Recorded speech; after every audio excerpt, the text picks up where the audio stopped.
लोकसभा चुनाव को लेकर बीजेपी के बाद सपा ने भी अपनी तैयारियां शुरू कर दी हैं। कांग्रेस और आरएलडी के साथ सीटों के बंटवारों को लेकर आधिकारिक ऐलान करने के बाद अब सपा के संभावित कैंडिडेट्स जनता के बीच उतर आए हैं। लखनऊ से रविदास मेहरोत्रा सपा की साइकिल को आगे बढ़ाने का काम करेंगे। वहीं फैजाबाद से अवधेश वर्मा, खीरी से उत्कर्ष वर्मा और अकबरपुर से राजा रामपाल का नाम सामने आ रहा है। वहीं यह भी बताया जा रहा है कि बस्ती से राम प्रसाद चौधरी चुनाव प्रचार में जुट गए हैं। हालांकि सीट बंटवारे को लेकर कांग्रेस और आरएलडी में असंतोष का भाव भी नजर आया। इन सबके बावजूद अखिलेश यादव के रणबांकुरे प्रचार मैदान में जुट गए हैं। इस खबर से जुड़ी ज्यादा जानकारी लेकर हमारे सहयोगी गौरव हमारे साथ जुड़ रहे हैं। गौरव, हम आपसे जानना चाहेंगे कि देखिए, सपा ने अपने उम्मीदवारों के लगभग नाम घोषित कर दिए हैं, तो क्या मानकर चला जाए कि जल्द ही सपा अपने सभी कैंडिडेट्स का नाम घोषित कर सकती है?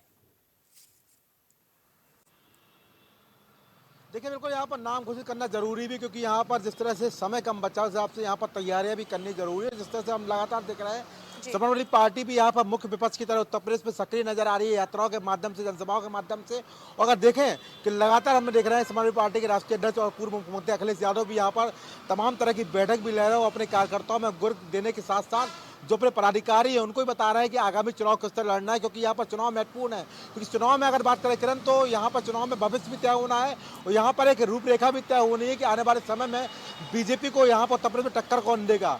अखिलेश यादव यहाँ पर लगातार अपनी क्रियान्वयन पर काम भी कर रहे हैं और साथ ही साथ यहाँ पर प्रत्याशी को नाम घोषित करने के साथ साथ बात ये भी चल रही है कि प्रत्याशियों के साथ लड़ना कैसे, चुनाव कैसे लड़ाना है, और खासतौर पर जो पीडीए की नीति है उसको लेकर भी यहाँ पर दिशा निर्देश कैसे देने हैं कि जो वोट बैंक है, पीडीए की बात कर रहे हैं, वो वोट बैंक हमारे पाले में रहे। जी गौरव, एक सवाल हम आपसे ये भी करना चाहेंगे कि देखिए, विधानसभा चुनाव में इस बार सपा ने अच्छी वापसी की थी। हालांकि जीत नहीं पाई, वो बात अलग है, लेकिन क्या इंडिया गठबंधन में शामिल होने के बाद सपा को कुछ नुकसान हो सकता है इस लोकसभा चुनाव में? क्योंकि विधानसभा चुनाव सपा अकेले ही उतरी और बढ़िया कोशिश करते हुए बढ़िया सीट्स भी पाई, लेकिन अब जो है एक गठबंधन में आने के बाद सपा के ऊपर काफी ज्यादा बोझ है। सपा उत्तर प्रदेश की बड़ी पार्टियों में से एक है, तो क्या सपा को इस गठबंधन में होने का कुछ नुकसान उठाना पड़ सकता है?